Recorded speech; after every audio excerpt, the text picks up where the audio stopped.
Hey everyone, welcome back to my channel commerce की तैयारी @commerce13। So I hope आपने मेरी पहली पुरानी वीडियोस देखी होंगी, क्योंकि मैं अपने चैनल पर लेके आई हूँ स्टैटिस्टिक्स एंड रिसर्च से रिलेटेड एक पूरी सीरीज़, जिसकी ऑलरेडी 3 पार्ट्स मैं अपलोड कर चुकी हूँ अपने चैनल पर।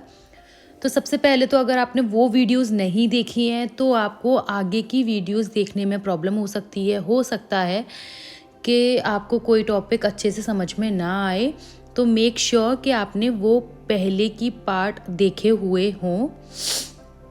और सेकंड बात ये कि अगर आपको फिर भी पहले के पार्ट्स में या किसी भी पार्ट में, आने वाले पार्ट्स में कोई भी टॉपिक से रिलेटेड कोई भी क्वेरी है, या फिर आप कोई सजेशन देना चाहते हैं, एक पर्टिकुलर टॉपिक के बारे में जानना चाहते हैं, तो भी आप मुझे कमेंट सेक्शन में बता सकते हैं। मैं पूरी कोशिश करूँगी आपकी हेल्प करने की। और सेकंड बात ये कि अगर आपको नोट्स चाहिए तो आप मेरे वीडियोस देख के अपने नोट्स कंप्लीट कर सकते हैं। अदरवाइज़ मार्केट में काफ़ी बुक्स अवेलेबल हैं, तो आप वहाँ से भी अपने नोट्स या फिर ऑनलाइन अपने नोट्स प्रिपेयर कर सकते हैं। इन केस आपको कोई भी डाउट होता है तो आप मुझे कमेंट सेक्शन के थ्रू बता सकते हैं। सो आज की इस वीडियो में हम पुरानी वीडियो का आधा पार्ट कंप्लीट करने वाले हैं।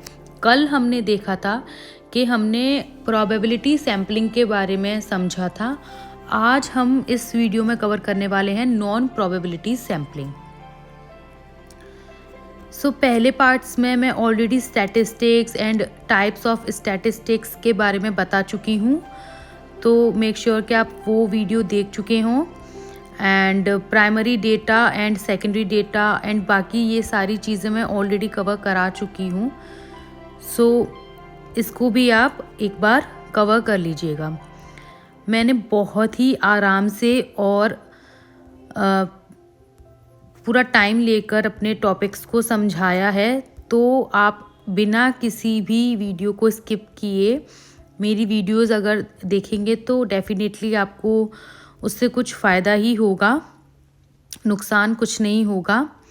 नेक्स्ट, अगर आप पहली बार मेरे चैनल पे आए हैं तो आप मेरे चैनल को सब्सक्राइब कर लीजिए और बेल आइकन प्रेस करके इस वीडियो को कर दीजिए लाइक, और शेयर करना ना भूलें। आज हम पढ़ने वाले हैं नॉन प्रोबेबिलिटी सैम्पलिंग, जिसके अंदर हम सबसे पहले पढ़ेंगे quota sampling. Non probability sampling क्या होता है? Not truly representative may be based and mostly used in qualitative study, subjective in nature.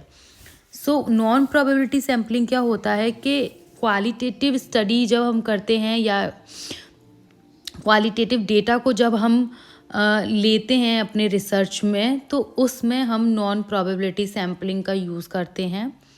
ये मोस्टली केसेस में सब्जेक्टिव रहती है और बाइस्ड रहती है। फर्स्ट हमारा है क्वाटा सैम्पलिंग। क्वाटा सैम्पलिंग क्या होता है? Researcher deliberately set the proportion of levels और strata within the sample। इसमें क्या होता है कि जब एक रिसर्चर अपने पॉपुलेशन को छोटे छोटे ग्रुप्स में डिवाइड कर देता है, फॉर एग्ज़ाम्पल एज के अकॉर्डिंग या जेंडर के अकॉर्डिंग या इनकम के अकॉर्डिंग, उस चीज़ को और उन ग्रुप्स को सिलेक्ट करने के बाद जब वो ग्रुप्स बना देता है और जब वो ग्रुप्स इकट्ठे हो जाते हैं, तो उस चीज़ को हम बोलते हैं क्वाटा सैम्पलिंग। देखिए इसमें क्या होता है, बेसिकली रिसर्चर एक कोटा फिक्स कर देता है कि मुझे इतना % तक अपना सैम्पलिंग लेना है, और उसके लिए वो ग्रुप्स बना देता है अपने अकॉर्डिंग। पॉपुलेशन में से ग्रुप को ले लेता है अपने अकॉर्डिंग, डिसाइड करके कि हमें उसमें फॉर एग्ज़ाम्पल के लिए एज के अकॉर्डिंग अगर हमें मेल्स चाहिए या फिर हमें जेंडर के थ्रू मेल्स चाहिए, कि अगर आपकी समझ लीजिए ये एक पॉपुलेशन है लेफ़्ट साइड में, और उसमें से हमने कोटा डिसाइड कर दिया कि हमें मेल चाहिए 50 से एबव वाले, जिनकी एज 50 से एबव हो। तो जो हमने अपना क्वाटा डिसाइड किया है उसके अकॉर्डिंग हम पॉपुलेशन में से सैम्पलिंग ले लेंगे। तो इस चीज़ को हम कहते हैं quota sampling. Next is purposive sampling. Purposive sampling में क्या होता है, किसी पर्पस के लिए हम सैंपल कलेक्ट करते हैं। तो बेसिकली हमारा कोई भी पर्पस हो सकता है हमारी रिसर्च से रिलेटेड। और बेसिकली आप ये कह सकते हो कि अगर आप 11th क्लास में हो और आपका अभी पर्पस है कि बस मुझे क्या कहते हैं 11th की स्टडी कंप्लीट करनी है, या फिर कह सकते हैं कि आगे किसी सर्टेन कोर्स के लिए प्रिपेयर करना है, तो आप क्या करोगे, उसके लिए रिसर्च करोगे। तो ये आपका पर्पस हो गया ना। आप तो सिर्फ उसी पर्पस को पूरा करने के लिए अपनी रिसर्च करोगे और वही चीज़ों पर रिसर्च करोगे जो उससे रिलेटेड है। समझ पा रहे हैं? तो ये हो गया purposive sampling. Purposive sampling also known as judgemental और selective sampling is a non-random sampling technique where researcher deliberately choose participant who possess specific characteristics or meet a certain criteria relevant to the research questions। तो इसमें यही होता है कि हम अपने according उन पार्टिसिपेंट्स को अपनी रिसर्च में चूज़ करते हैं जिसके अंदर एक सर्टेन क्राइटेरिया होता है या हमें लगता है कि ये हमारे पर्पस को कंप्लीट करने के लिए इनफ है। Next is snowball sampling.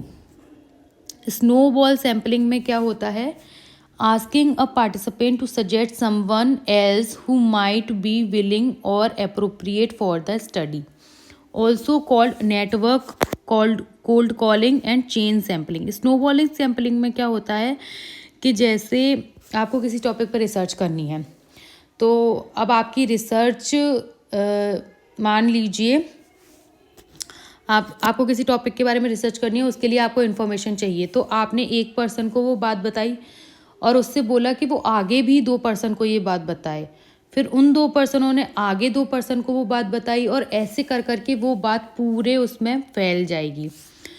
तो ये होती है हमारी स्नोबॉल सैम्पलिंग। लाइक जैसे जय हो मूवी में था कि आप 2 पर्सन की मदद कीजिए, फिर आगे वाले 2 पर्सन 2 लोगों की मदद करेंगे, कुछ उस तरीके से ही होती है स्नोबॉल सैम्पलिंग। जिससे क्या होता है, रेफरेंस के थ्रू या फिर चेन सैम्पलिंग के थ्रू हम अपने डेटा को कलेक्ट करते हैं। जजमेंटल सैम्पलिंग, जैसा कि अभी हमने देखा कि पर्पसिव सैम्पलिंग और judgemental sampling are some like same होते हैं। तो इसमें क्या होता है, जजमेंटल हम अपने अकॉर्डिंग हम पार्टिसिपेंट्स चूज़ कर लेते हैं अपने रिसर्च के लिए कि हमें लगता है हाँ भाई ये पर्सन ठीक है हमारी रिसर्च के लिए, तो हम इसको ले लेते हैं और इसमें वो कैरेक्टरिस्टिक्स हैं जो हमें चाहिए तो हम इसको ले लेते हैं। उसी तरीके से होती है judgemental sampling, also known as purposive और selective sampling is a non probabilistic sampling technique where researcher use their judgement to select participant who they believe are most representative or relevant to the research question। तो ये जो judgement sampling है mostly commonly used in research case studies and expert interviews. Judgemental sampling करने के लिए आपके पास पहले से ही रिसर्च का थोड़ा बहुत एक्सपीरियंस होना चाहिए, थोड़ी नॉलेज होनी चाहिए। उस बेसिस पे आप जजमेंटल सैम्पलिंग कर सकते हैं, क्योंकि अगर आपके पास प्रायर नॉलेज है तो आप अपने उस नॉलेज के बेस पर उस नॉलेज को यूज़ करके इस सैंपल को कलेक्ट कर सकते हैं। सो फ्रेंड्स, आज की वीडियो मिलाकर और कल की वीडियो मिलाकर हमने प्रॉपर एक सैम्पलिंग का टॉपिक कवर कर लिया है। अगर आपको मेरी वीडियोस अच्छी लगी है तो इस वीडियो को लाइक कीजिए और शेयर कीजिए अपने फ्रेंड्स के साथ, और मेरे चैनल को सब्सक्राइब कीजिए, बेल आइकन प्रेस कर लीजिए। सो मिलते हैं नेक्स्ट पार्ट में, और भूलिए नहीं, कोई भी क्वेरी है तो आप मुझे कमेंट सेक्शन में बता सकते हैं। So thank you so much, bye.